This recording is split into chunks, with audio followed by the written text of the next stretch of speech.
varhaiskasvatuksen sosionomi Oona Merisalo.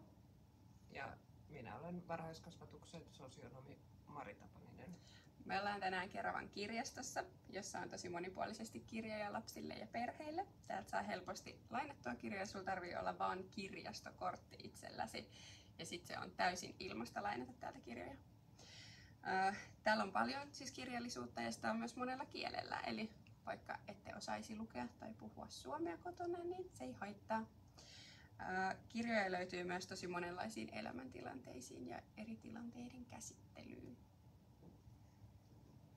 Tässä on hyvä kirjasarja Fanni tunteiden käsittelyyn. Ja tässä on pieni tarina ja sitten täällä lopussa on myös tehtäviä, mitä voitte tehdä sitten lapsen kanssa.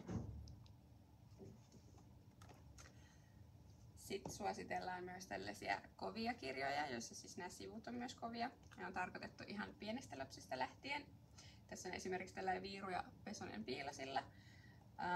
Näissä ei aina välttämättä ole niin tärkeää se, että luetaan sitä tarinaa, vaan voi vaan niin kuin tutkailla näitä kuvia lapsen kanssa ja etsiä ja nimetä, mitä siellä on.